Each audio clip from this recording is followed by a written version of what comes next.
You're listening to the Broadway Podcast Network. As if the McCrispy couldn't get any better, Bacon and Ranch just entered the chat. The Bacon Ranch McCrispy, available at participating McDonald's for a limited time. Ba-da-ba-ba-ba. New from the Fox News Podcast Network. I'm Emily Campagno, and this is the Fox True Crime Podcast. And I had nothing to do with her disappearance. I sit down with the people who lived the nightmares. I was in shock. I was just devastated. The investigators who tirelessly worked on the case. And I really hope that they can catch this guy. Bringing you closer to the story than you ever thought possible. Listen and follow now at foxnewspodcasts.com or wherever you get your podcasts. These are the stories that keep you up at night. I'm not really cut out for the how-to stuff when I can see so many people just need a little bit of confidence and to unpick some of the lessons that they've learned about money. And then business is easy. I do think that.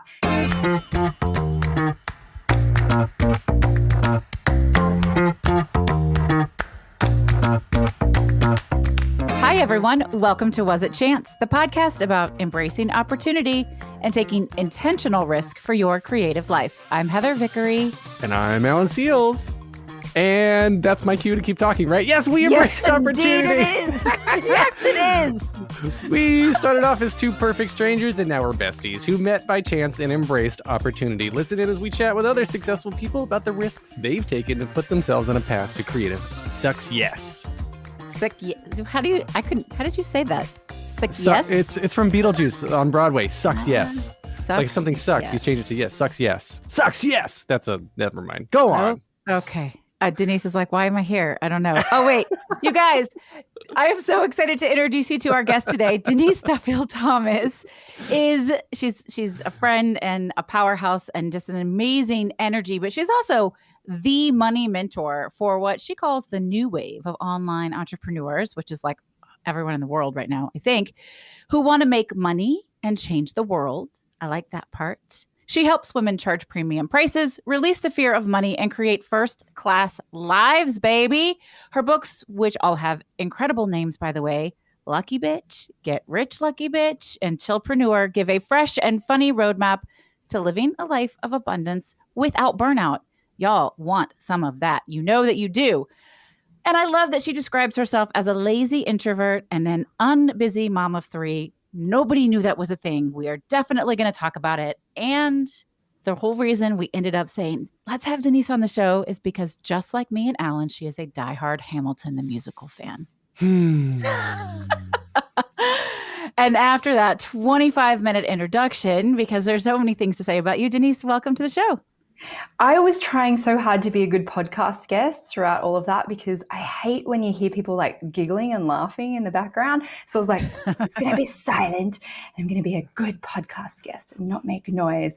But thank you for having me. And I don't often get to talk about like Broadway and musicals and that part of my life as well as business. And I know you said chill on the Hamilton stuff. I know you said that. You kind of warned me.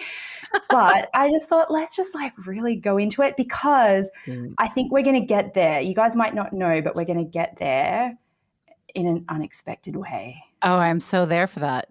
No, it's my cool kids stuff that told me I have to chill on the Hamilton stuff. They said, we're done, Mom. And,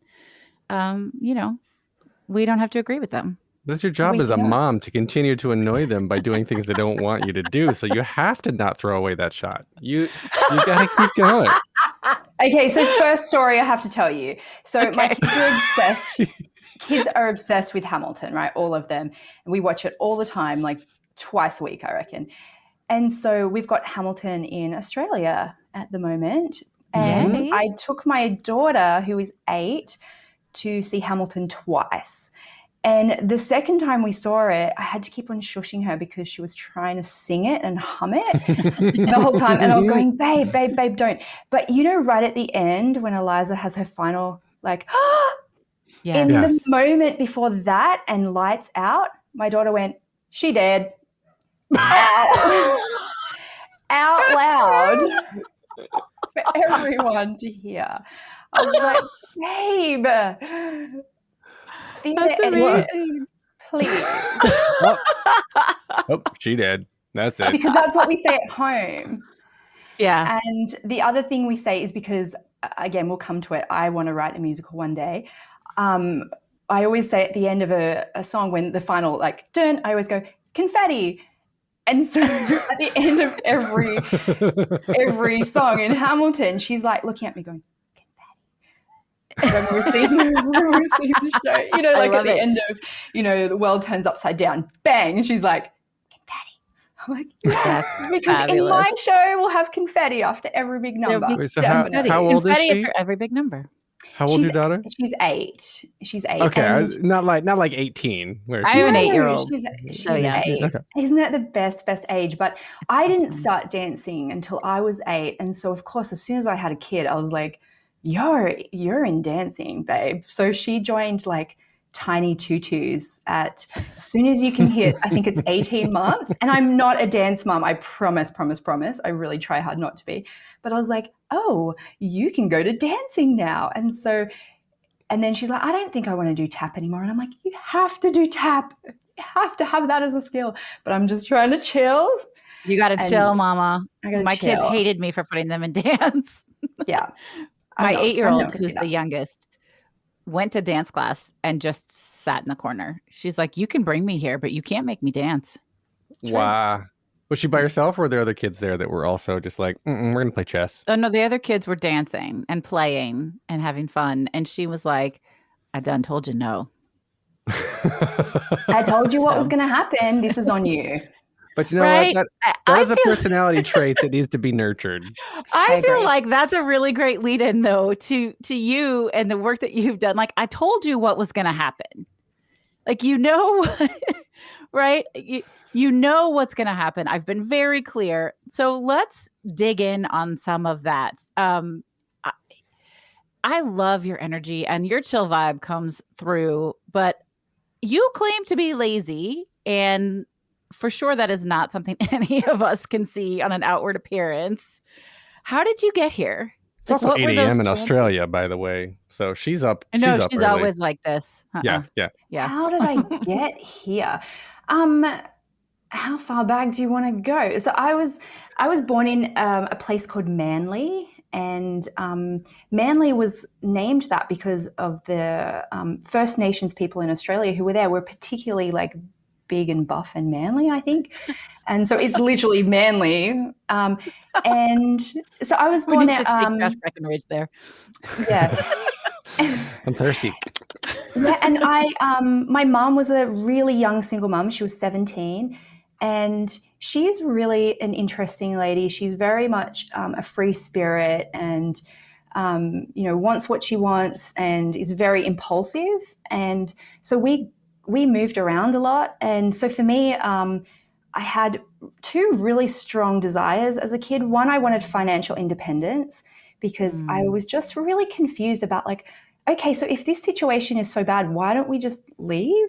And it was because of money, and because she had me so young, she didn't have a lot of financial choices because, it's hard to have a stable job when you have 2 kids, but also I think she has undiagnosed ADHD, which is something that I got diagnosed with last year. And so I have so much more compassion now for her, for just the time she, grew up in, because in the 80s and 90s, what could you do if you had young kids, you're a single parent, you had ADHD, all of those things. And so I'm always really grateful for the time that I live in, where I can have a business, I can live anywhere, I can help people all around the world. I have the internet, I have a phone that literally is a production studio, and I think back, the same thing happened to my grandmother. My grandmother had kids really young. She was stuck in a marriage, and she was a really creative artist. And I think, what could she have done with Etsy? What could she have done with the internet, with YouTube? And so that drives my work to help other people, and mostly women, have that financial independence. And, I'm not a business coach in that I'll teach you how to use Etsy, but it's more like the confidence to charge, the confidence to put something together from your skills and talents and make money out of it, and then hopefully have that financial independence that our mothers and our grandmothers didn't have the opportunity for. So that's what drives me in my work. And and now I financially support my mum while she drives around in a motorhome, and and it's really cool. It's really cool to be able to have money and power and inspire other people to have the same. On the website, I'm reading you're calling yourself a money mindset mentor. So that's a totally made up title, Alan. Well, I know, but I want to. It does though, because I want to get into this because I think it's very important. Money mindset mentor. Don't sell yourself short, because I agree with you that there is a lot to be said around changing your mindset around how you view money and how you spend money, because it's for women, especially for women. So I guess dive into that, because I mean, I want to strike that from the record. It's a good thing. I think it should mean something. I really struggled to find my thing in my 20s. I really just wanted to help people and change the world, and I didn't know how to do it. And so I became a life coach after probably about a decade of being extremely reluctant, because to me it seemed like a kind of a BS, kind of cheesy, weird thing, but I knew that I wanted to help people. So I became a life coach, and then very quickly realized I loved talking more about business with those clients. So adjusted and shifted, and then did business coaching for a while, and then realized I'm not really cut out for the how-to stuff when I can see so many people just need a little bit of confidence and to unpick some of the lessons that they've learned about money. And then business is easy. I do think that. And so it was just a process of elimination. And I think what I've been really good at is I try things and then I adjust instead of waiting for it all to be perfect. I kind of, in that way, I believe you create your own signs and you create your own fate. You can reverse engineer those lucky chances. And and so that it was just a process of elimination. And I deliberately call myself a mentor because I'm not a coach. I don't do one-on-one coaching. So when someone comes into my world, I'm very clear. I'm not your coach, but I can help and mentor you to learn the answers yourself. And I tend to attract people who are very self-aware. Once you ask them a couple of questions, it all kind of tumbles into place.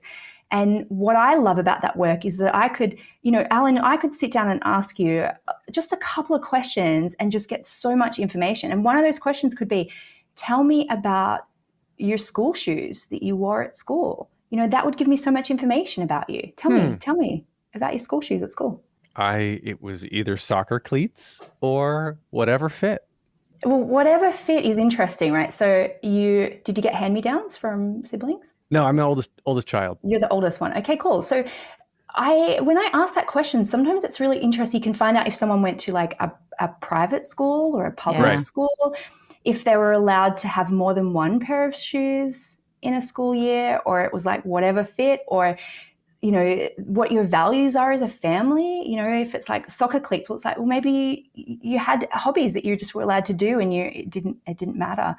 And so, I'm so curious about people's money stories that, each month in my course, Money Bootcamp, I just go, let's talk about pocket money. Let's talk about allowance. And it goes off into these amazing directions because everyone has such different experiences that led them to their pricing or led them to how they feel about money and receiving money. And it's just unpicking all of that stuff is, it's not an exact science, but it's really fascinating work. It is. I built an aqua lung for my allowance. Okay. I built out of an air compressor and a hose and a snorkel. I built my own aqua lung so that I could vacuum the bottom of the pool for an hour without coming up for air. And that's how I earned my allowance. That's amazing. That is amazing. Wow. When I had Alan on the Brave Files, I think I titled the episode Left Brain, Right Brain, because this guy does use both sides of his brain. It's amazing. So you said something that is really the core of why we do this show. And you said you can create the opportunities instead of waiting for quote unquote luck. And that's really how we ended up here. We're like, how do you show up in the world to get what you want, to create what you want? And manifestation, as we all know, isn't about wishing for something and it magically appears. It's about declaring something and then showing up in a different way to receive it. It is. And I would say if it comes down to one key, it's self-love and acceptance. And I talk about this a lot, even in my course where there might be 20 different lessons, really the core of all of them is you're okay, like love and accept yourself in all of the different ways. And then you can give yourself permission, but you'll also see opportunities in a different way. If you're always thinking, nothing happens to me that's lucky, or, I don't get asked to do things, asked, I don't know if my Australian accent always translates. It's, you have to feel like you're deserving of things. And often you're blocking your own opportunities because deep down you don't feel like you're worthy. So if you were to do nothing else but self-love and acceptance every day, I do believe your life would change a lot. And I love EFT for that reason, because I do too. It's amazing because it is, I deeply and completely love and accept myself, and it changes something within you. Alan, do you know about EFT tapping? Electronic fart triggers, yeah, EFT, right. Elephants frolicking Transylvanially. Wait, no, what is EFT? Go ahead, Denise. No, you go ahead, because you do it more than I do. And I think I commented on, you had a video on Instagram where you were tapping in the water with your daughter, and I cannot get my kids to do it with me, no matter what. They're I think tap dancing. No, it's you'll do a better job, Denise. So tapping is a form of self-acupuncture, acupressure, where you're just tapping on different parts of your face and your body while you're saying an affirmation. And so what's really cool about it is that you can say things that you're scared about, say things that you have anxiety about. So it could be, even though I have stage fright, for example, I always do this before speaking on stage. Even though I feel nervous about speaking, I deeply and completely love and accept myself. And I don't often understand the science behind stuff, and I don't know if that is my ADHD, but it's more of, I know it works and I know it calms me down, but it's saying that bad thing out loud. And people often worry about that from a law of attraction perspective. If I say it, will I manifest it? And I'm going, well, no, it's in your body anyway. You're actually saying it to release it. Yeah, exactly. Yeah. So it's really cool. Yeah. And it's free. You can go on YouTube and find EFT for anything. And actually EFT helped me get over my fear of going in the ocean, because I didn't swim in the ocean for like 15 years. Well, you live in Australia. Everything could kill you in the ocean. Exactly. But I didn't go on it until I won this amazing trip all around the world, and I had to get over it. And I used EFT to get over that fear. So it can be used for phobias and fears, or just nerves, and it's a really good way to uncover and release money blocks too. This is interesting because we've talked about life coaching, and you're talking about affirmations and feeling good about yourself, but you're like a financial coach. And so how much? I'm not. Well, okay, so money mindset mentor. Not a coach. She just told you that. And I'm not a financial advisor. So I have no background in finance at all. And I'm really, really clear on that. But I think, and the leap for me was, is anyone just allowed to talk about money? And I was really going, fuck yeah. It felt like a gatekeepered, an industry where you couldn't talk about it unless you had the, financial background, instead of going, well, hang on, money is a tool that we use in every part of our lives. And it's Are we just allowed to, exactly. Are we just allowed to talk about it from a mindset perspective, in that, what scares us about it? And part of my job, I think, is just normalizing, just talking about money. And that's why I do things like release my tax returns, because I want to just say, it's just money, we're allowed to talk about it. You're allowed to talk about it. We're allowed to talk about all the bits and pieces. But it is so entwined with self-love and acceptance, because it's a deserving tool that we've been told you have to work hard to deserve it. You have to save and take care of it to deserve it. There's so much worthiness tied up in money. And so that's why I love that little gap of just mindset stuff. And then I go, cool, go and, some people are not ever ready to read a finance book because they've got so much stuff. They'll never go and speak to an accountant because they've got so much stuff. That's what I was heading towards was how much of people's success with money do you see comes from their emotional state? Because I feel like it's sort of like it's like a dragon eating its own tail, right? Or a catch-22, in that people say you need money to be happy, but if you have money, you're not happy. But if you don't have money, you're not happy. Like it all comes around to money. But like you'll be happy saying, when you decide to be happy. That's got nothing to do with money. That's my point. Exactly. So that you throw money on top of it, and then all of a sudden it's just icing on the cake because you still feel happy, and then you have money. Well, but that's what it is, right, Denise? It's so much about that energy of, okay, I'm just going to choose to be happy here and now with this, and then you shift, right? That's where you create your own change and open yourself up to more possibilities. Priceless transformation. And so what I think I heard you say was that the first really prominent embracing of chance for you came from watching your mother struggle and you thinking, I don't want this. I want to do different things than this. How do I change this for myself? Right. And that's that bit of create it for yourself. But you declared it, and then you manifested it. You went after it. But if your mom hadn't had those difficulties, you might not have then thought, well, I want to do something different. I think I still would have been entrepreneurial. Probably. Yeah. And it came out at such an early age. And I remember being, you talk about lucky chances, and I do wonder about this a little bit, but because my mom was so young, I was the only kid in her friendship group. So she would take me to parties. And so I learned to read really fast at a young age because there's always a bookshelf at a party. And a lot of her friends would have books about tarot or serial killers or something. But I learned to read so quickly because of that. And so that always plays in my mind of going, is that just who I am, or is that the circumstance, that I grew up in? But something else happened. One of the houses we went to for a house party had a typewriter. And I remember just going, what is this magical tool?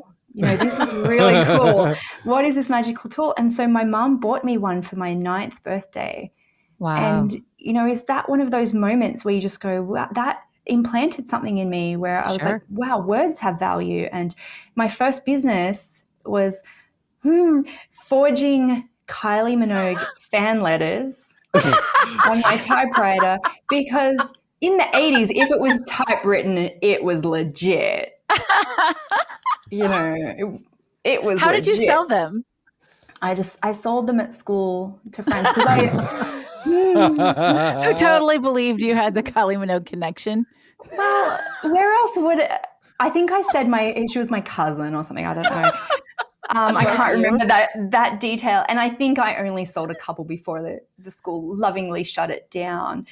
And, and so I think that's a lucky chance moment. And, the fact that I was born in Australia, and the place that I grew up in, where it was a kind of a chill, easy place where no one really had a lot of money, the town that I grew up in. And I was really lucky to have teachers who really fostered that love of reading. They let me read in class all day long, by the way. And I think that's how I coped with my ADHD, because if they were, like, Denise, you have to put the book down, like I would just read it, I'd go, this is on you, what's going to happen? Like I would just look at them going, are you sure? And, they're like, put the book away. And I'd go, this is on you. And then I'd be like tap dancing around and like interrupting a little bit and things like that. So I think a lot of them just learned, she'll absorb the lesson via osmosis. Just let her read her books. I got shut down in school too. I was selling lanyards in middle school that I would make. So I feel your pain. Okay, but that's not illegal. Well, Exactly. selling at school is they Not shut me down. illegal. They shut me down though. That's rude. They shouldn't have. Hey friends, do you feel like there's just never enough, right? Never enough time, energy, money, passion, patience, peace, rest. Just never enough of whatever it is that you want. Well, guess what? I'm not just Alan's feisty sidekick on Was It Chance? I'm also a transformational success coach. And I'm really excited to invite you to a 5-day Creating Abundance Challenge that I have coming up on April 10th through the 14th. I will be helping you go from not enough to more than enough. This is a super easy, fun, bite-sized way to get started on your journey to learning to like and trust yourself and build a life that you are madly in love with. You can get all the details and learn everything about the 5-day Creating Abundance Challenge by visiting my website, vickeryandco.com. That's vickeryandco.com. I'll see you there. Reese's peanut butter cups are the greatest, but let me play devil's advocate here. Let's see. So, no, that's a good thing. That's definitely not a problem. Reese's, you did it. You stumped this charming devil. But anyway, you have just always been, I don't mean to keep reusing and abusing the word manifesting, but I feel like you are a manifester. Like you I see am in opportunities human to design create. too. I am in human Yes. design. Okay. What is your human design? Yeah. So I'm the manifester, and then I'm the maybe 3-5. It's like the hermit, or I can't even remember what You're talking above my one's pay like. grade now. What? Yeah. It's another personality test. But I always just felt like I was really kind of insular, and I didn't really need a lot of other people as a kid. But I did it. But people were drawn to me in that way. They'd go, "Can you come and play with us?" And I'd be like, "Not today, because I need to finish this book, but maybe tomorrow." And yeah, but I had amazing friends, and some I'm still friends with to this day. But I think another thing shifted for me. I was I think it was like 14, 15, and I used to always forget my keys to get into the house after school. ADHD again. Mm-hmm. And so I would go to this bookstore just around the corner from my house and kind of just browse in there until my mum would go. And it was a secondhand bookshop that was just, those really, like, it was in this old storage container almost, and there was books to the sky, and there was just this guy who would just sit there in his little thing, and he didn't care that I was just in there reading and treating it like a library. But I would normally just read Stephen King books in there, but I found this little book. And I'd read them really fast because I didn't want to buy them because I had no money. So I was like, I'll just read, I'll read this book really fast, and then I'll come back tomorrow and read it fast again. And but I found this book. It was called The Magic of Believing. And it's by Claude M. Bristol. And it was just a tiny little book. And it was really about the law of attraction in a way that a lot of those books from like the 30s, 40s, 50s, written for men, they were kind of written for like male salesmen kind of thing, but about motivation and affirmations and self-determination. So it was written for, a man. But I just went, oh my God, you can change your thoughts. You can.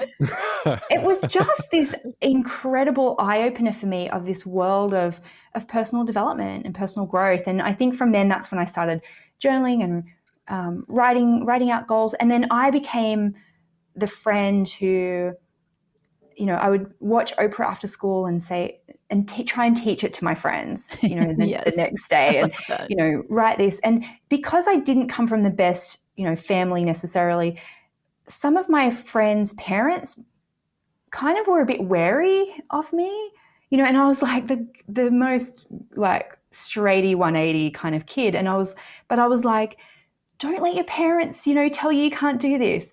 Read this book, write down your goals. And I think they were just probably thinking, oh, she's giving my child drugs or something. And I wasn't. I was like, let's do some goal setting together. Let's wow. Yeah, let's so you be really brave. were born into it. Your whole vibe is this unbusy, chill, quote unquote, lazy thing. It kind of sounds like the dream, right? Like, what's the catch? Because I would like to chill by the beach or on your rose farm, drinking some champagne and reading books all day long and still be rich. Like, I'll tell you what it is. It is a big catch. It is why do you write like you're running out of time? Like, I am so full of busy thoughts all the time. It's like, and literally I'm like, okay, guys, I just have to write something down. I really am to my family. I'm like, I'm so in my own world of ideas and possibilities and things like that. I'm not the most present mother. Like, I'll admit that. And my husband is Mr. Mom, which is great.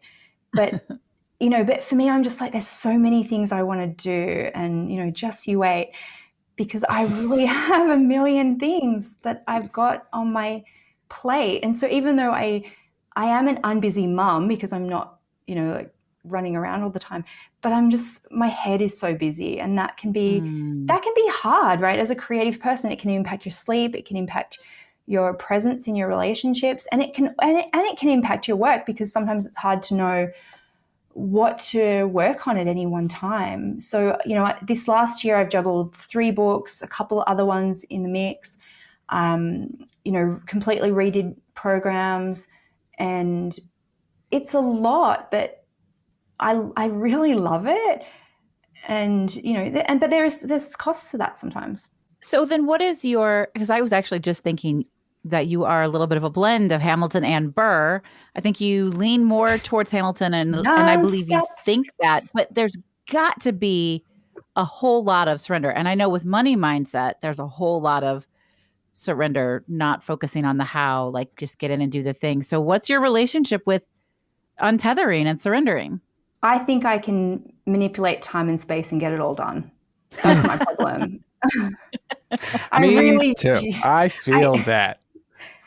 I genuinely believe it's all going to get done, and most of the time it does. It does get done. But then it does get done, and I'm not going to lie, there is sometimes burnout to that, or there's, and I'm not Aaron Burr at all. Like Mark is, he's just like, I'm going to wait for it, and I'm like, I'm done. Like I'm in there. I've committed.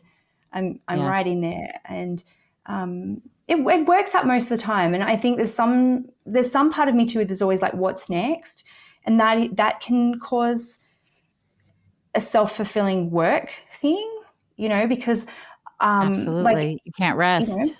You can't rest because you're always creating that next hurdle for yourself. And I do joke a little bit about my personality. It's that jewel thief who says one last heist and I'm going to retire on the beach. And it's a lie. Well, because you would hate it. You would hate being retired on the beach because you love creating. That was my next question was if you stop, do you have to stay busy so you don't stop? Or no, because when you got so much to do. But why create that for yourself? Because I love it. Yeah, there you go. I do. I love it. But I'm also aware, and this is a conversation I had with my financial advisor this week. I've said to him, I would love to retire by 45. But when I say retire, I just mean not have to if I don't want to, which is going to free up so much time and energy, right? And so he's like, okay, then that means you can't take on some of these risky projects that just push it away. Or he was saying he wasn't saying you can't. He was just saying when these exciting, risky things come up, then just take a moment and go, is this going to push that away further? And just make a choice about that. And it's really hard because I just go, yeah, but there's always more money. There's always more. And there's always something else I can pull off. But sometimes it is a bit tiring sometimes always having to do that. And so I'm just trying to be mindful of that. Is it because you have ideas that need to be executed, or because you're worried coming from not a lot of money? Are you just going towards a path of saying like you just want more? There's always more money to be made, or always more money to be had. Is there more because that equals security, or does that equal happiness? I mean, I don't think that's the answer, because obviously that's decoupled. That's part of what you're teaching. So why continue and not just lay on the beach? Well, sometimes it is the security because, I live in a really big house now, like the house of my dreams kind of thing. And it's, it was a big stretch when I did it. You got to keep it exactly, and to maintain it as well, even just because we live near the ocean, you have rich people problems of like, there's salt that wrecks everything, right? But it's more, so I know I would love to pay off my mortgage, even though it's not the best financial decision. My team knows that's just a heart decision for me of just going, that's just one thing off my plate that I don't have to think about. Security wise, I actually think my mom has taught me that I can be happy anywhere. It's not, success isn't so linear of going, you need this and then this and then this. And that's part of what I teach, is our version of a first class life is completely different and unique for each and every one of us, what makes us feel wealthy. And so it's not that, but I do think it is just that joy for me of, I've seen injustice in the world and I've corrected it as a Virgo of going, of going like, look at either this problem that I want to solve or look at this cool thing that I can create. And I hope I'm like that forever. But I'm very activated by other people's creativity. And I'll give you 2 examples. Seth Rogen's book.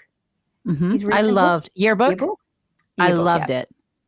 It took me, I reckon, about 4 or 5 attempts to read it because I bought the physical book. Every time I touched it, I was actively creatively activated. It gave me goosebumps thinking about it.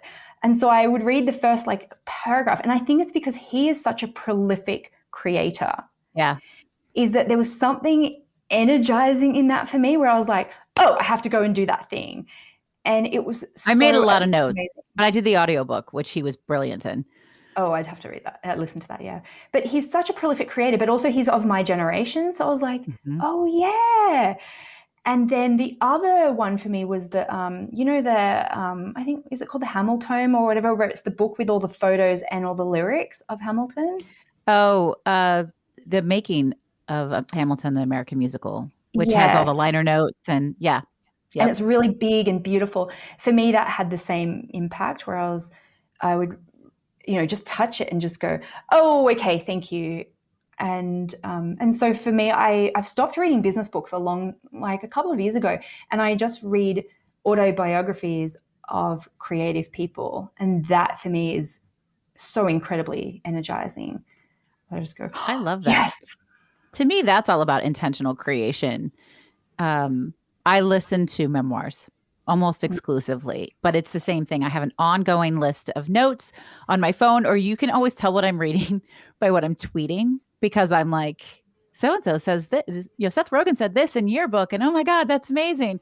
But that decision to, I don't need or want personal professional development books anymore. Like, I want to be inspired by those who are inspired is so lovely. Although I will say, you read my book and I think you liked it. So that was cool. Thanks for reading it.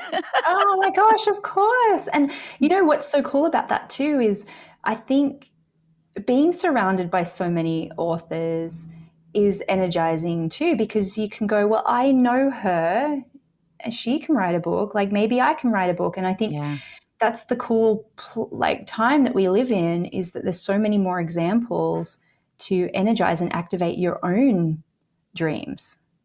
Yeah, I appreciated that. I mean, we are in a core group of all really incredible, badass women, but they all sort of look up. They're all like, we just want to be a little bit more like Denise DT. Like they all aspire to what you have. And several of them commented, because I'm going to grab my book because I have to look at it. Yeah.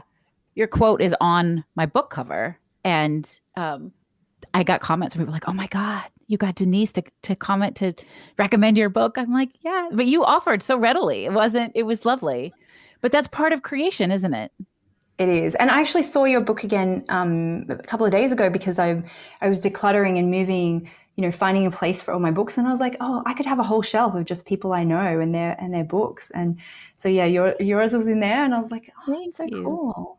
You're on a podcast and you have a podcast. So yet another project. No, but okay, here's my tip of my podcast, right? You guys can't do it because you're together. But so I only do my podcast twice a year. And I hire a studio for 2 days, and then I'll do like 20, 30 episodes. And just, I fucking love that. Wow. You do a lot of things like that, right? Like you record your videos. Can you talk about that? I think that's brilliant. Yeah. And this is, again, the personality trait that can be a blessing and a curse, because I love intense batching. I love deep diving into something. And so for my rose farm, which is a totally separate project, I have to do content for that. And so I'll do pictures of the farm and, come and buy your roses and all that kind of stuff. But I did like 150 days worth of content in one day for that. Wow. Because I just sit and go, I'm going to hyper focus on this. And then I do the same for my own social media. I'll sit and go, okay, every Monday I'm going to do a post about goals. So I'm going to upload all the photos. I'm going to put them all in. I'm going to write all the captions at once. Once every 2 weeks, I'm going to do a picture of me and my dog. Okay, I'll go find, 20 pictures of me and my dog. And so I'll just do it in this intense way. And then for my podcast, I'll do the same thing. So the thing for me, I will procrastinate like crazy. But if I've booked the studio, I have to show up. And I'm going to say something. Something will come out of my mouth, and I'll be able to talk for 7 hours, and something will come out. And so I don't really prepare that much for them. And like I'll go and look at old blog posts or have some bullet points sometimes. But I mean, I can talk.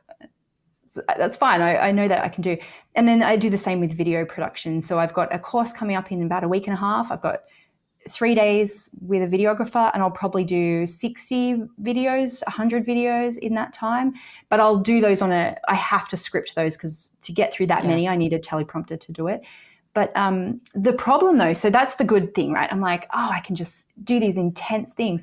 But then because I have so many of those type of projects, it's not like I do 2 intense days and then I take 6 months off.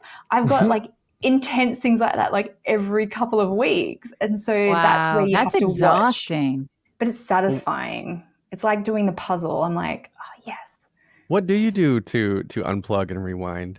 Not rewind. Unwind. Unwind. Unplug, unwind, and decompress. You're still thinking Hamilton. Yeah. So how do you time travel? So that's what I've always been wondering. I love going to the movies. So I have a standing date every Thursday at 11 o'clock with one of my best friends, and we go see movies. And sometimes we'll see anything because we go every week. We'll see anything. So yesterday we saw Off the Rails, which was Kelly Preston's last movie before she passed away. Yeah. And it was lovely. It was really nice. And so for me, I can really sit and focus on a movie for that amount of time. I love musicals, as you guys know. And so I don't live in a town that has a lot of those big musicals. So, I have to travel to Sydney and I make a thing out of it. And I love reading. I love listening to podcasts. I like going out to my farm. I like collecting things for my farm. But that's another problem. Gosh, sorry. There's so many little rabbit holes we can go. So here's where my personality comes out at the farm. This is just so hilarious. So I love thrifting, but I get really intense and obsessed about one type of thrift item. So I was thrifting and I saw this couch, one of those old, wooden rattan kind of couches, like old-fashioned kind of rattan. And I went, oh, this would be cool for the farm. And I was with my best friend who's a designer, and she's like, yeah, we could spray paint it white. We could, redo the covers. And I was like, oh, this is perfect for the farm. And then the next thrift shop had an identical couch. And I went, oh, this is cool. Is this a thing? And so we asked someone and they were like, oh, it's this particular style of couch. So I went, oh, I wonder if there's any more in Newcastle. So I went on Marketplace, Facebook Marketplace, and I searched for this particular type of couch, and I saw like 2 or 3. And then the algorithm kicked in. And so I hired a truck for a weekend. And in that time, I found 22 chairs and couches. And it's really funny because I've got a slow-mo video, but we had to hire a storage shed for all of my stuff because the farm we couldn't keep it at the farm. And then I ended up with 2 storage sheds because I would just get my brain on something like going, wow, a picnic basket. That's cool. I wonder, maybe we could do a conference at the farm where everyone gets a picnic basket. And so I ended up with 20 picnic baskets and in one weekend, and then I get over it. And then the next thing comes. And so the farm is full of that. I think it's an overcompensation from childhood of moving so much and not having stuff, but also having space to fill. And that's literal and metaphorical for me. If I've got time and space to fill, I will fill it with a new idea or a new obsession. Now I do have the money. That's the problem too. I've got the money to buy 20 couches in a weekend and hire the truck. And because they're thrifted, they weren't crazy expensive. But then I've got the money to hire someone to spray paint them all. And then what are you going to do with them? Don't ask me spray painting couches. Because it's quicker to spray paint them. We painted the first one by hand. And then we went, oh, man, this is crazy. So you can get a spray gun and spray them all at one go. But then I found an upholsterer who lives close by, and then she made, like 50 cushions for me in one go. So I love hiring people to batch for me because I'm not a good completer finisher. Without my best friend That's Naomi. the ADHD. Yeah, it is. Without Naomi, I would just be one of those crazy hoarders. But she's the one who actually sprays them, briefs the upholsterer. And so now we've got this storage shed full of these beautiful couches, and we can't get council approval yet to do events. And oh my God, it's a whole thing. All right. So there's an event. There is a thing. You imagine people coming and decorating with these couches, and everyone gets to sit. Well, the Australian Farm Council needs to get their shit together and approve your Alan and I will come. I'm picturing Stonehenge in the form of couches. Like a big circle with a fire pit in the middle where you sacrifice a big pile of money. I get that. I totally get that. I love it. So Denise, let's talk about your ADHD diagnosis, and you're talking about it a lot on the socials. I follow you in all the places, and I see it. My daughter was diagnosed about 2 years ago. I'm fairly confident that I am undiagnosed, but just, I'm 47 and I figured out how to work with it most of the time. I'm curious to know why you chose to get diagnosed and what's different for you now that you actually have a diagnosis. Oh, so much. One, I only went through the process because my son is being diagnosed, and because he is hyperactive ADHD, which causes a lot of problems for him in school and impulsivity. Whereas I think I never thought I was, because I was like, but I was such a good girl. Like I just sat in the corner and read 18 hours a day. Like, what's the problem? And not realizing that, that obsession stuff did come out really early, but it was just around learning and reading. So the one thing that I think was so worth it beyond everything else was the validation of going, oh, wow, look at all of these things where, I was always running late and I'd never remember my keys or my bus pass. I really internalized that as a fault on my, organization level. And because my mom probably has it too, there's a little bit of a sadness of going, well, she couldn't help me either. She couldn't say, well, let's sit down and figure out where your timetable is and where you're supposed to be every period, because the bell would ring and I'd be in this panic going, guys, what have we got? What's my classroom? And it was horrible. And I feel so sorry for that girl, because all of her creativity was taken up in just managing that kind of stuff. And it's really sad. So I think that validation of reframing some of the things from my childhood and even my 20s, where I changed jobs so much. So that's enough. But also, I'm sure, with you too, Heather, once you start to look into the community and you go, wow, that actually is advice that is useful for me. Absolutely. And so you go, oh, no wonder I couldn't do that business thing, but thanks, that's useful. And you're just going, oh, that's useful. And I have to say, meds have helped me. Like, just be able to finish things is, again, so validating for me as a creative person, to know that I can think of an idea but also birth it into reality. It's been life-changing for me and so worth it in every way. Well, this is related, and this may be your answer. That what you just talked about may be your answer, but do you have, looking back, what's one thing that you perceived as a failure at the time that you now realize was a chance to turn into something really great? My curiosity. I was just such a curious kid, and I would be like, oh, let's make paper, let's do this thing. Mobilizing people. I would say to all my friends, we're going to do this big garage sale. Bring all your stuff to my mum's house. And it would never happen. And my mum would be like, I'm throwing out all this stuff now. So just that validation that, I've always been a creative person, whereas I really do think I just had this sense of myself as being a bit flaky or a bit disorganized, or I always just felt like I was on edge because I didn't know the rules, or I didn't know where I was supposed to be. Same thing happened at university. I failed so much of my university purely because I just didn't know where things were. Like, I couldn't get to class. I didn't know where the exam was, and back then when I went to university, they would print it out on a piece of paper, put it in one spot on campus somewhere to find out where your exam was. Now I think technology for me is, I have my cards on my phone. I can pay with Apple Pay. I don't have to stress about losing my cards. I have electronic keypads on all of my doors so I don't have to remember keys. It's so good, isn't it? And then like I can look, if I don't, even now there's little habits of going, when I put something in my calendar, I can allocate travel time because they've thought about that in my G calendar.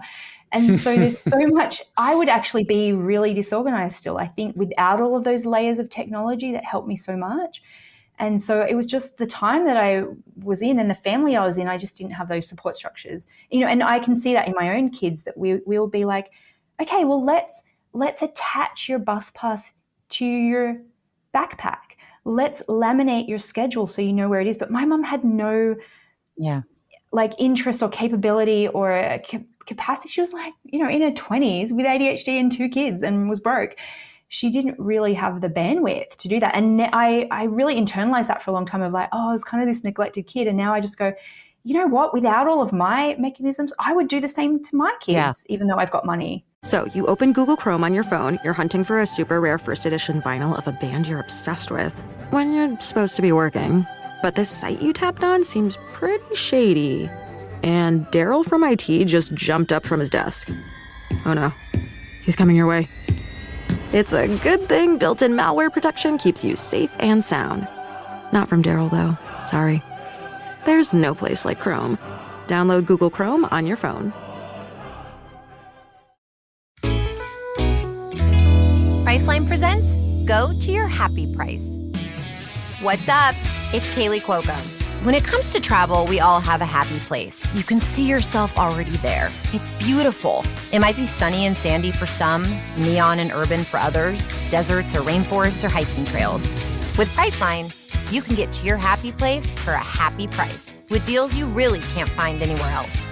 Like up to 60% off select hotels to Costa Rica or 5-star hotels for 2-star prices in Cabo. Go to Priceline.com and travel to your happy place for a happy price. All right, see ya. I'm off to Miami. No, actually, wow, look at that. No, I'm going to Hawaii now. Ooh, Cancun looks nice. You know what? Belize looks pretty nice this time of year. Or, Palm Springs. Go to your happy place for a happy price. Go to your happy price, Priceline. The gift of being the adult who gets diagnosed or even thinks that you might need to be diagnosed is we come at it from a, wow, what can I do with this? How can I problem solve in advance? How can I think about what would make my life smoother? Whereas my 15-year-old would say, I would say, let's laminate your bus pass and attach it to your backpack. And she'd go, that won't work. I still won't remember to look at it. Or, the school schedule is online. And she goes, I just can't remember to look at it. And she's just, but it's that internalizing. So you use the word lazy and you've sort of tried to reclaim it as a, like, this isn't a bad thing, but that's what they hear all the time. Why are you so lazy? Why can't you follow through? And one of my favorite things that I've learned about ADHD is that we are, and I see this, I hear this in everything you've said for the last hour, is motivated by either passion or urgency. Yeah. And I am the same way for sure. I was that same way as a kid. If I loved my teachers, I worked really hard on their classes. If I did not like them, I did not fucking care if they gave me an F, and I would tell them to their faces. It didn't matter. I didn't care about the grade. I cared about the way it made me feel. Yeah. Right. And so I see that in you, like you have these passions, and then because you have the means, which is amazing, you can then pass that passion on to somebody else and they can finish it up. And that's really exciting and rewarding. And you don't have to feel bad about not finishing it all. And I think, go on. You go on, Alan. I was just going to say it's leaving a entrepreneurial legacy. Like you said, when you're batching things, you're going in and you're batching a bunch of podcast episodes or batching a bunch of... Which is brilliant. Yeah, it's great. And I would lose my voice after a day, but good for you. I think it's great because when you have the entrepreneurial wherewithal to say, all right, I'm going to get this going, I'm going to get it 80-90% close to the finish line and then pass it off to the subject matter experts to finish it off, and then like they don't have the ability to start or come up with the ideas, and you're passing it off to the great executors. So I think it speaks a lot to you and your personality, being able to know your strengths and play to them and say, like, I have these ideas, I got to get them out. I'm writing like I'm running out of time. I'm going to write all of these pamphlets and get everything out there to support the Constitution, and then everybody else is going to go follow the Constitution, whatever the case is. So exactly. And let me show you my most recent writing project, right? Because I realized that in my niche, you guys say niche, right? Niche. That's all right. We love your Australian accent. So I tend to work with entrepreneurs mostly, but a lot of people in my field are marketing to the same people, business, E to E, entrepreneur to entrepreneur, essentially. And so what I realized is I want to go a little bit wider and find those niches that don't have money mindset in their programs, courses, communities. And so I'm writing a series of books, series of pamphlets. This is my first one. So it's got the resale thing on it because this is the sample from Amazon, but it's Money Mindset for Natural Health Practitioners. So this is money mindset for people who are naturopaths, people in that kind of natural health world. The money mindset for writers is with my editor at the moment. You can see where I'm going with this, right? So I was like, oh my God, I've got a money mindset for dance teachers, money mindset for blah, blah, blah, blah, blah, blah, blah, blah. Well, why not? Embrace that chance. Yeah. So I'm going like super, super wide with that because there's not a money mindset program for this, but there's a lot of money mindset courses now for entrepreneurs. And so I'm always looking for not how I can compete necessarily, because I'm not a super competitive person, but it's just more of like going, well, why be marketing to the same people as everyone else? I can see that there's a whole world. And then, there's an institute of health coaches who contacted me recently who want me to create something for their program. So I'm like, well, go where the fish are. And and they said, oh, we'll promote your book. And I was like, well, I could do I own this book. It's not through my publisher. So I can do a co-branded cover if you want, and I can do a co-branded thing. And, like the covers are all going to be the same, just different colors. This little thing, which you guys can't see, but it's like a little collage of things that are meaningful to that, to that business owner industry. Mm-hmm. Yeah, exactly. And then I really did think I could just like find and replace and write a new book like that. But actually they do take a long time. So what I've realized is, hey, start with a blog post for each profession. You don't have to write a whole freaking book.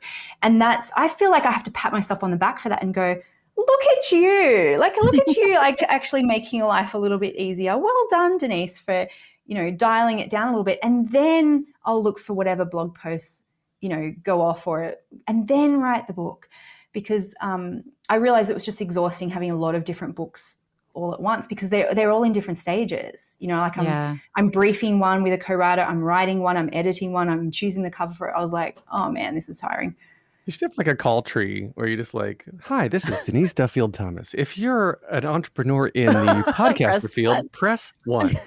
And you're like, hello, welcome to Money Mindset for Podcasters. This is what you need to do. You need to first be smart, have a plan.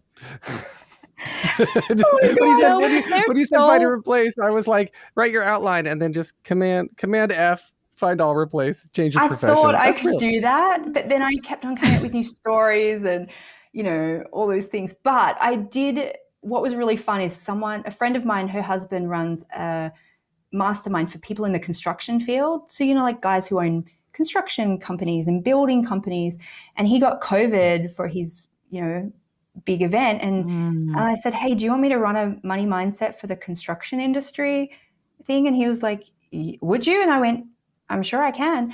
And it was like half an hour of going, yeah, I can, because I've heard so many stories now. I'm just like, oh, yeah, okay, that works.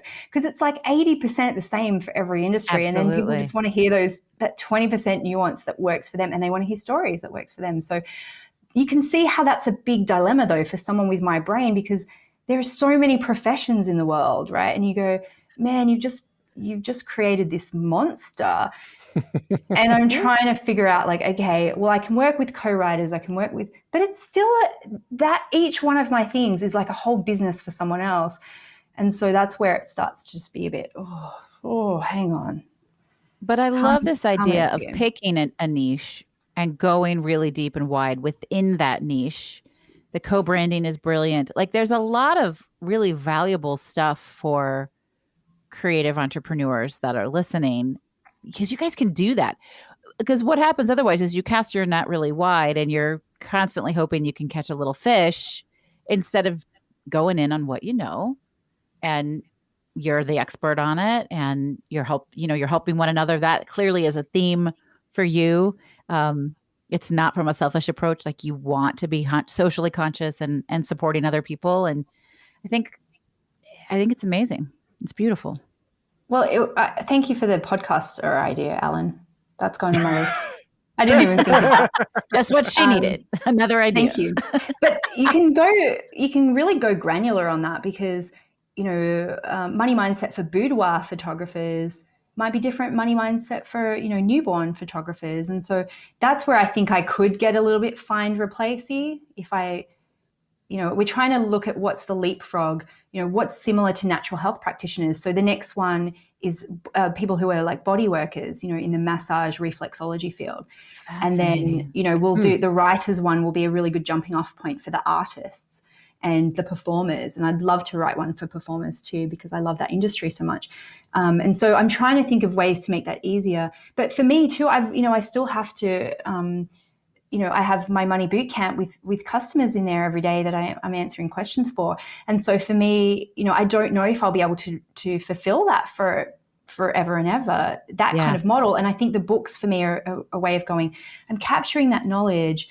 So it doesn't require me necessarily answering that and figuring out, what is going to be the back end funnel for this? Is it money boot camp? Is it, a smaller kind of cost program or something like that? So that's what I'm thinking about at night when, I'm trying to go to sleep at 10 p.m. and I'm like, what's the best way to do this? Yeah. Well, because we all know that none of us are getting rich off of our books. Like that's not a thing that happens. It's what happens after they've read your book. Heather, I'm so glad you brought this up. Okay. I'm glad you brought this up, because I realized about 2 years ago, I was perpetuating this idea of the broke writer.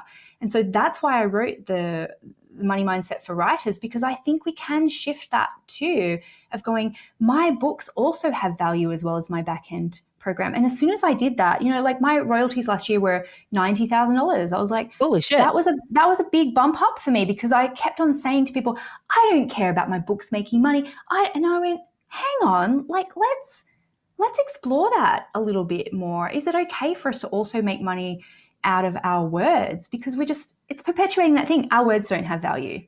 Words don't have value. So I just I'll send it over a copy to see what you think, Heather. I would love to look at it. I mean, it's fascinating because obviously our words do have money and our voices have money, and some podcasters make a lot of money. Most podcasters do not make any money. So you should do one for podcasters, because that's the one question everybody says to me, which is like, well, how do you make any money? I'm like, I don't fucking know. I haven't figured that out. Like, you're talking to the wrong person. This shit costs me a fortune every month. But that doesn't mean it doesn't have value. Like I didn't write it to get rich off of the book, but I got it. I wrote it to get my message out and to build brand awareness, and it leads to money in other ways. And the same for podcasting.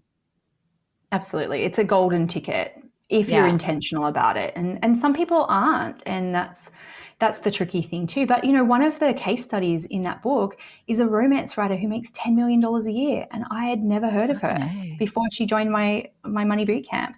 And I didn't, I'll send you a message just in case she doesn't want to know it. But I was like, we don't want to know. Yeah. I just want to give her props. For sure. But I was like, there are people who do make money in every field.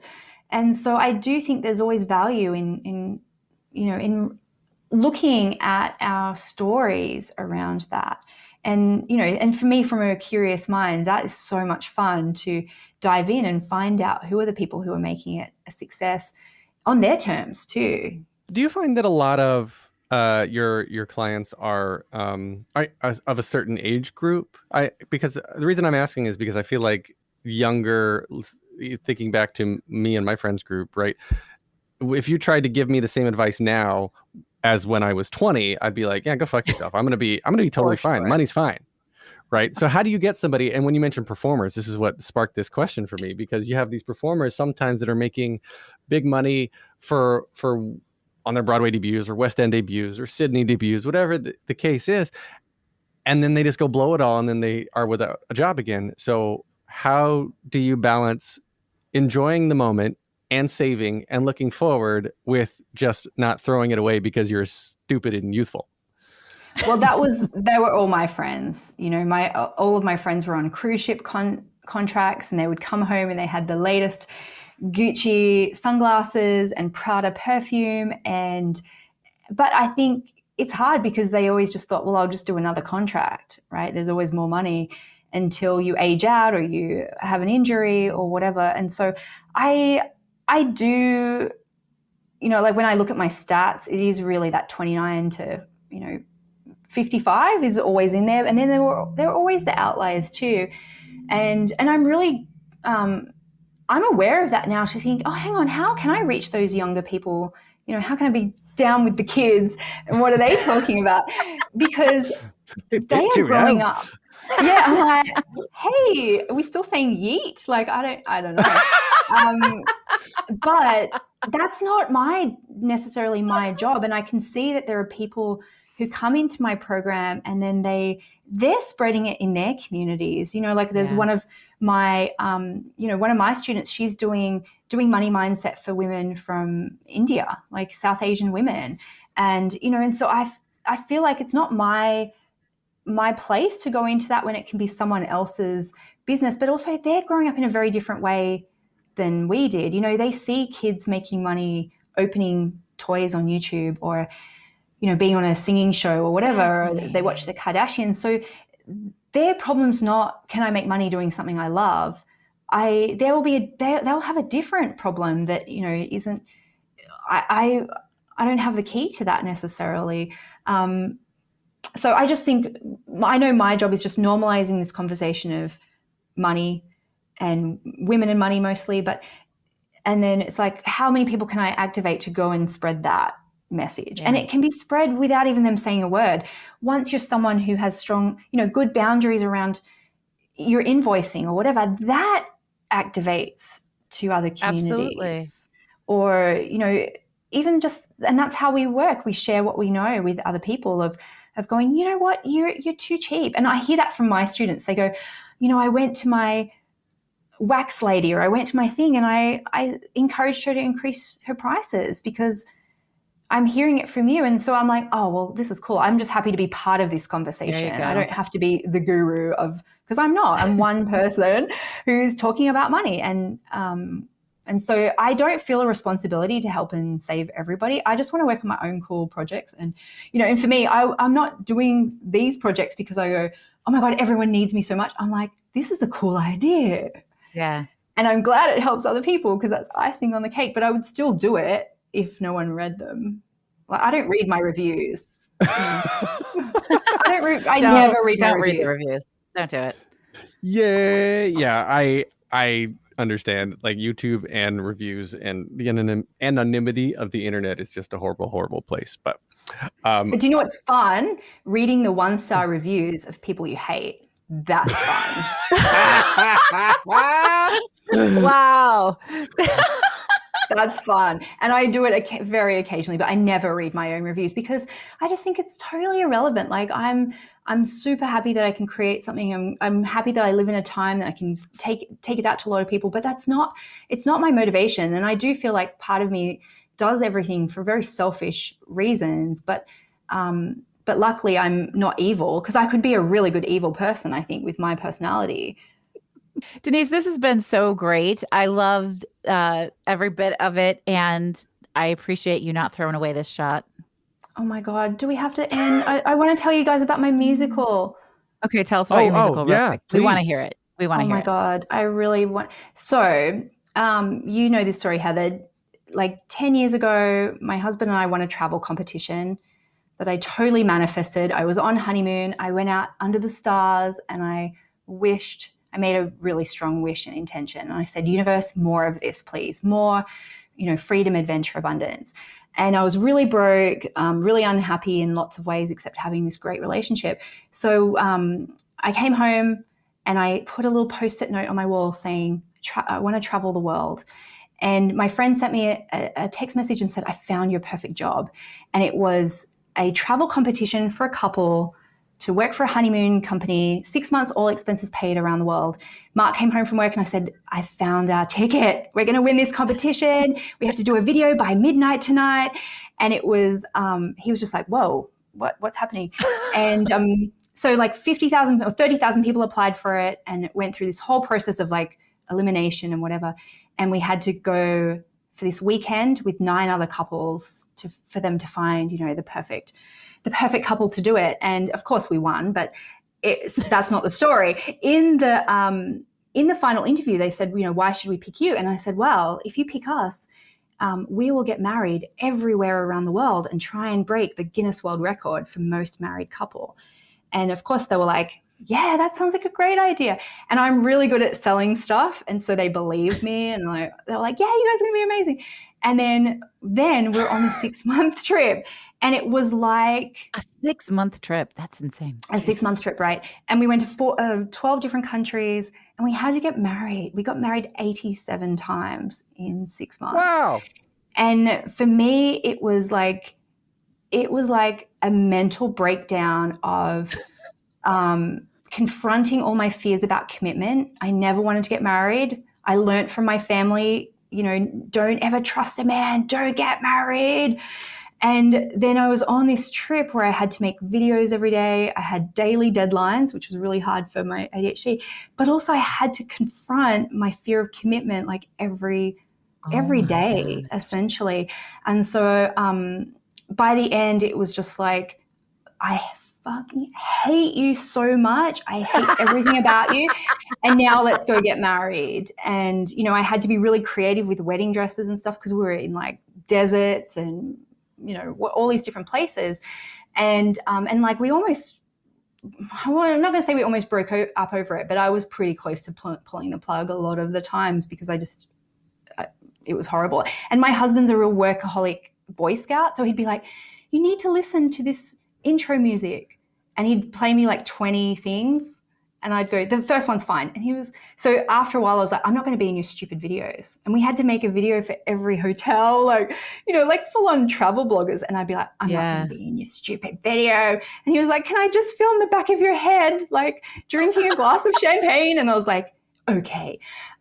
So I want to turn that into a musical, basically. I'm writing a brilliant musical the idea. memoir version of it, and then I'm writing the musical version of it.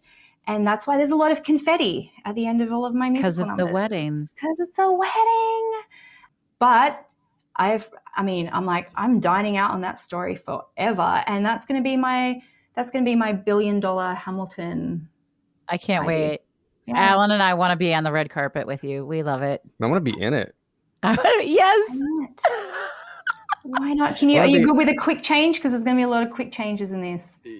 I got a computer science degree and then became a professional actor, so I can calculate my quick changes down to the second. All right. Can you go from a beach scene into a tuxedo in can you do it? Because that's what's going to be important. Oh my gosh. Yes, I'm there. And I'll do the Frozen Elsa spin and reveal and new dress. Best. You're going to need a good costumer, that's for sure. Yes, or in Princess Diana, the musical where she's suddenly in the wedding dress. And that was so I think that's why also I'm motivated for that retirement plan, because I really do see that second part of my life as going into that creative direction. And I've planted seeds already. So I've just invested in Trading Places, the musical. So I'm one of the early investors in that. And if that goes to Broadway, then hopefully I'll invest a little bit more in that. Because Trading Places is being produced by the Michael Castle Group in Australia, who does Hamilton in Australia, and they're also starting to develop their own original content. I was like, I'm going to plant this seed now that's going to pay off. And then I got my first investor perk this week. I'm being invited to the premiere of the Melbourne Hamilton, because it's just left Sydney. So so that'll be my 4th time seeing the show, but as a patron of the arts. And that came from one of my friends. He invested in Moulin Rouge. I went, what? people can invest in do that? musicals, like real people, like Alan and normal I are people? invested in not musicals, but plays. Yeah. Oh, see, that's so cool. I love it because I think you're embracing that chance to manifest this next phase of your life. Well, we want to know all about it. Keep us posted. We're going to drop all of your links in our show notes. Everybody can find them. But you guys really keep your eye on the pulse with Denise because you are something. Thank you so much for being here with us. Incredible. I love... I was going to say high functioning ADHD. There's no such thing. That's what the therapist would say. There's no such thing as high functioning. There's just fluid. There are all sorts of different. It's like sexuality. Oh, except your therapist said you were a high functioning intellectual this week, didn't they? Right. Yeah, I'm like what does that even mean? Yeah, my therapist said you're very high functioning. Like what? Yeah, you're smart, high functioning intellectual. Yeah. Thank you, therapist. I appreciate that. No, God, Denise is absolutely incredible, and part of what I really love about her is she knows her weaknesses and she plays to her strengths. Meaning that she's like, I'm not a finisher. I have all these great ideas. I can get things started, and then knowing who she is and how her mind works, she doesn't have the focus to finish it. And then she knows entrepreneurially, it's great to just say, all right, here's the package that I just put together for you, rest of my team, go finish it for me. And then she's just essentially compounding interest when it comes to business ventures. And I think it's brilliant. Yeah, it is really, really brilliant. And to be able, obviously she's worked really hard to get to the point in her career, in her life, where she can just start really whatever she wants. And if it's keepable, if it's valuable and she wants to keep doing it, she can pass it off to somebody else. But that self-awareness is huge. And I loved, we talked about EFT tapping. So I don't think we said this in the actual interview. That is emotionally focused therapy. Not elephant fart triggers? No. Because that's what I have. I know. I think so. All right. Sorry. No, but it really... Electronic finger tapping? Okay. Anyway, I love that she normalized using that in all sorts of situations. Like I do it right before I go on stage. I do it right, it's such a nice way to sort of regulate yourself. If you've always wanted to meditate, but you're not good at being still, that's at least the story I tell myself. This is a really good solution because you can meditate, but you don't have to think you're supposed to be still. I think it's good. I want to try it. But I've watched so many pimple popping videos that I want to do it with gloves on and not touch my face all the time. But like touching my face as I'm doing now. Yes, I'm a popaholic. There we go. I've said it. It's out there in the world. Oh my God. Yeah. Something you didn't know about me, right? And I never really wanted to, if I'm going to be honest. And neither did our listeners. You guys know. This guy is actually highly functioning intellectual. And sometimes it makes you go, All right. So I love EFT in concept. And as I'm thinking about this, because the physical act of physically touching yourself, I think, brings you out of wherever place you're going in your mind. Yes. To distract yourself, if that it does. Sense. And it said, so they're meridian points, right? We can put a link in the show notes if you guys want to know more about EFT tapping. Yeah. But because there are, let's see, 1, 2, 3, 4, 5, 6, 7, 8, 9 different places on your body that you tap. I had to actually do it. I had to go through all the different parts of my body. It resets your meridian, and yes, it brings you back in. And also, touch like that falls, I think, under the self-compassion category. So one of these days, maybe we can get Kristen Neff on the show. She is the scientist who did all the research and has written the book on self-compassion, and it was game-changing for me. Okay, let's make it happen, universe. Yeah, universe. Let's talk about Denise. I want to go to the Rose Farm and sit on one of those rattan couches. She mentioned the Rose Farm several times, but we never talked about it. So I assume she has a rose farm? She does. A farm of roses. Yeah. And check our social because we'll post some screenshots. But she had like a little rose headband that I assume was homemade, and she had a bunch of pretty roses behind her, and like her home setup was so rose zen. So she's great on video, and I love the gift of that for anybody who's listening. I think creatives in general, like somehow we think we're supposed to be flighty or all over the place or unorganized, and this system of batching things is a really great way to combat that. Although when she said the problem is I don't give myself, months off, I give myself days off. Maybe don't push yourself that hard. I don't know. Well, that's like dog years, right? So for there her, you go, Denise. He said you live in dog years. So like 3 days off for her is like 3 months off for the average person. It may be. No, it could be because she doesn't like to be still, she said. So yeah. No, I just sleep the whole time. It's the same. I completely relate. Like I wanted to listen to her talk all the way, by the way, too, because I just love the Australian accent. I know. It's law and order. I love how they add R's where there don't need to be and then take away R's where there need to be. So well, only if you're American. Well, literally law is L-A-W, not L-A-R. Well, law and true. order. Anyway. That's America for you. Yeah, anyway, that's your We English. digress. Yeah. We are active on Instagram. Was It Chance Podcast on Instagram. Was It Chance Podcast or just Was It Chance? This was a chance. Let's see, it's early. The coffee. Was It Chance on Instagram. Was It Chance Podcast at gmail.com. Let us know your stories. We want to know how you are embracing chance and taking intentional risk in your creative life. Share your story. We'll put it on the lines if you want us to. And, let's make a little community. Absolutely. We really do want to hear it. We respond personally to everything. And tell us what you think of the show. If there's a guest that you really want us to interview, put it out there into the universe and we'll see if we can make that happen for you. You can find Denise is all over the places. She is everywhere. So it's, I believe, DeniseDT.com. It is DeniseDT.com. And she's on Instagram at the same thing, TikTok, Twitter. She and I chat a lot on Twitter, so it's a lot of fun. And go and follow all the stuff that she's doing because it's impressive. Anyway, we had a blast with Denise. Thank you so much for being here. This is Heather Vickery. And she's pointing at me. I'm Alan Seals. He's Alan Seals.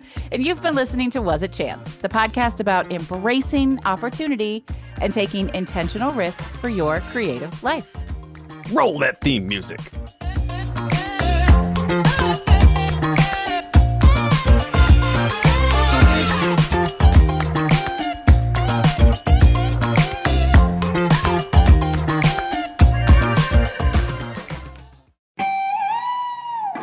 Bread aisle, are you ready to rock? Dave's Killer Bread is the country's #1 organic bread for a reason. Always delivering killer taste, killer texture, and killer nutrition. This isn't bread. This is bread amplified.